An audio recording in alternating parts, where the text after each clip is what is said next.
Hello folks, welcome back to the Food for the Faithful channel with me, Bill Reimer. Do you ever get fed up? Just disgusted with the constant manipulation and the gerrymanders that constantly tukla, as they say in Norwegian, mess with everything? They have no idea what they're doing, but they're going to mess with it, all in the name of progress. In Israel, God had told the Israelites that it would be sufficient for them to live under the law and be judged by their judges, because he wanted them to have maximum freedom. I am a classical liberal for that reason, for that major reason. If everybody just drives within the lines, everybody should be permitted to do what they need to do to live their life independently of the socialist collective. I detest the government. At best, government is nothing but an unholy evil. So let's look at this ideological source of that evil. How the obscure and poorly understood origins of woke ideology have captured Canadian political discourse. Without the philosophical ideas of Georg, Wilhelm, Friedrich, Hegel being used to push progressivism, the idea of marrying two mutually exclusive concepts to claim that they are one and the same thing could not have caught on. What those who accept Hegel's illogical nonsense fail to recognize is that his dialectical arguments are based on logical fallacies. Marrying two opposites cannot make them one and the same. Men are not women, and therefore cannot become women. Yet such dialectical arguments reveal how the left operates. Dialectical arguments are like its computer coding. Dialectical reasoning forms the basis for the radical left's ideological positions, and indeed ideological possession. And since they form its basis, we must explore these logical fallacies to deconstruct their progressive agenda. The first thing we ought to understand is what they mean by progressive. When the left talks about progressive values, they are referring to using dialectics to advance a cultural revolution. Since the dialectical arguments are used to create language which is deliberately confusing, we need to understand they do so to create new categories of being that cannot and do not exist. Exposing this will often leave us open to the left's violent opposition to truth and reason. The radical left uses dialectical arguments to tear down everything from the past which has worked, to replace function with dysfunction and ideological idiocy. Famed German philosopher Arthur Schopenhauer suggested as a motto for Hegel's philosophy some words of Shakespeare: such stuff as madman tongue and brain not. Schopenhauer stated that Hegel, installed from above by the powers that be, as a certified great philosopher, was a flat-headed, insipid, nauseating, illiterate charlatan who reached the pinnacle of audacity in scribbling together and dishing up the craziest mystifying nonsense. This nonsense has been noisily proclaimed as immortal wisdom by mercenary followers and readily accepted as such by all fools, who thus joined into as perfect a chorus of admiration as had ever been heard before. The extensive field of spiritual influence with which Hegel was furnished by those in power has enabled him to achieve the intellectual corruption of a whole generation. Schopenhauer regarded Hegel as a paid agent of the Prussian dictatorship of his time. Time has demonstrated that Schopenhauer was correct. since the Hegelian dialectic has been employed to advance the cause of every manner of radical, illiberal ideology, which has resulted in civil unrest, oppression, tyranny, mass murder, war, economic ruin, and yes, totalitarianism.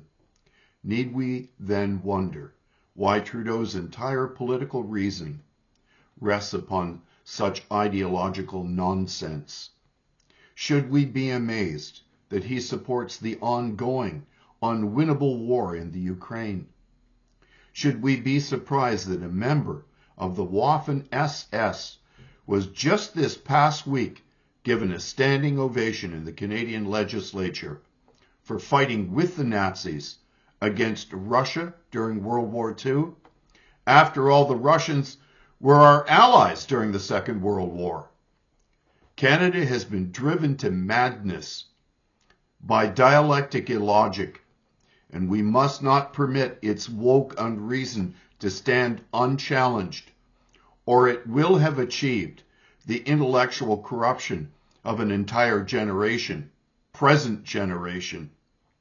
Let us examine the totalitarian ideologies which employ the use of Hegelian dialectics.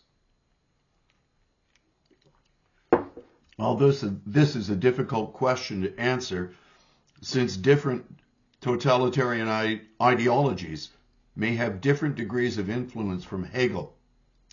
As I previously stated, Hegelian dialectics is a philosophical method of reasoning that involves a thesis, an antithesis, and a synthesis.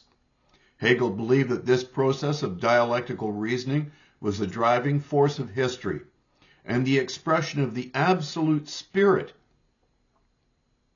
Another hint at the hermetic and mysterious nature of Hegelian argument that borders on fanatically religious. Some totalitarian ideologies which have been influenced by Hegelian dialectics are Nazism. Adolf Hitler and his followers were inspired by Hegel's idea of the state as the embodiment of the absolute spirit and the highest expression of human freedom. They also use Hegel's concept of the master-slave dialectic to justify their racial supremacy and oppression of other groups. Communism. Karl Marx and Friedrich Engels were influenced by Hegel's dialectical method and his analysis of history, but they rejected his idealism and replaced it with materialism. Hence the academic name for Marxism being dialectical materialism. They argued that history was driven by the dialectical conflict between the bourgeoisie and the proletariat, and thus this would eventually lead to a communist society where class antagonisms would be resolved. Fascism. Benito Mussolini and other fascist leaders adopted some aspects of Hegel's philosophy, such as his view of the state as a moral entity and a source of collective will. They also use Hegel's notion of historical necessity to justify their totalitarian rule and aggressive expansionism. So those are deliberate examples of Hegelian dialectics used to create totalitarianism. So let's look at neo-Marxism and perhaps the emerging totalitarian order. How were Hegelian dialectics used to create neo-Marxist critical theory, which is the spiritual source of woke mysticism?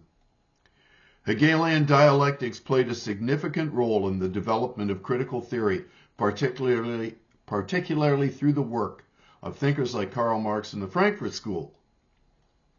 Here is a simplified overview. 1. Hegelian dialectics and Hegelian philosophy. Dialectics involve a process of thesis, antithesis, synthesis, where contradictions in ideas and social structures lead to their transformation into higher forms. Thus, approach emphasized historical development and change through the clash of opposing forces. 2. Marxist application Karl Marx adapted Hegelian dialectics to analyze the material conditions of society. He used dialectical thinking to critique capitalism, viewing class struggle as the driving force of history. Marx's historical materialism can be seen as a dialectical process of societal transformation. 3. Critical theory emergence. The Frankfurt School, a group of intellectuals in the 20th century, integrated Marxist and Hegelian ideas into their critical theory. They sought to understand the cultural and ideological aspects of society's problems. Instead of focusing solely on economics, they examined how power, culture, and ideology were interrelated. 4. Dialectical approach. Critical theorists like Theodor Adorno and Max Horkheimer used dialectical thinking to uncover hidden power structures and contradictions in society. They believed that by critically examining these contradictions, individuals could gain awareness and potentially work towards social change. 5. Praxis. Critical theory emphasizes the importance of praxis, which means putting theory into practice. This involved not just analyzing society, but actively engaging in social change efforts to address systemic inequalities and injustices. The very fact that the Liberal Party of Canada still defines themselves as being liberal is an example of the application of dialectics to merge and conflate two impossible opposites, namely freedom and slavery, individual rights versus collective entitlement, economic liberty versus a controlled economy. So here are some key reasons that classical liberalism, which I am, a classical liberal, I am not a conservative. I want far less government than any conservative on earth would wish. Here are key reasons that classical liberalism has resulted in individual liberty, economic prosperity, and the emergence of a middle class which is now under siege from the Liberal Party of Canada. Number 1, protection of individual freedom. Classical liberalism holds that the central problem of politics is the protection of individual freedom or liberty. There is nothing more important. Thus, this includes the protection of property rights, which is the second most important liberty, and the freedom to engage in commerce, which can enable individuals to improve their economic status and potentially move into the middle class. 2. Promotion of economic liberalization. Classical liberalism generally advocates for a free market economy, where businesses and consumers can operate with minimal state intervention. This can lead to economic growth and prosperity, creating more opportunities for individuals to enter the middle class. 3. Decentralization and division of power. Classical liberalism often involves a decentralization of power which can prevent predatory taxation or arbitrary confiscations of property. This can create a more favorable environment for economic growth and the expansion of the middle class. 4. Advocacy for social reforms. Over time, classical liberalism has sought to foster a plurality of different ways of life by protecting the rights and interests of various social groups, including the middle class, particularly the rights of the individual who is the most persecuted of all groups. If you were to use Hegelian dialectics to examine the difference between classical liberalism and progressive politics today, you would need to define classical liberalism as thesis, woke progressivism as the antithesis, to arrive at the synthesis of the Liberal Party of Canada, which is an impossible blending of two opposing ideas which are akin to mixing oil and water, or perhaps even matches and gasoline, since they seek to burn it all down. The incredible benefits enjoyed by countries that have embraced classical liberal ideals, and applied them, have arguably created the greatest advances in human prosperity for the benefit of all mankind in all of human history. Instead of pursuing these advances, woke progressivism seeks to tear down what has worked and replace that with renewed calls for tribalism and division and a liberal authoritarian government. Dialectical reasoning is nonsense that has been noisily proclaimed as immortal wisdom by mercenary followers and readily accepted as such by all fools, who thus joined in to as perfect a chorus of admiration as ever has been heard before. This extensive field of spiritual influence with which Hegel's dialectic has been employed by those in power has enabled them to achieve the intellectual corruption of our entire generation. To paraphrase Schopenhauer, only we can stand in the gap between such ideological possession and reason to restore sanity to public discourse. I want to be free. I hope you do too. These are things to think and pray about, for indeed it is for freedom that Christ set us free.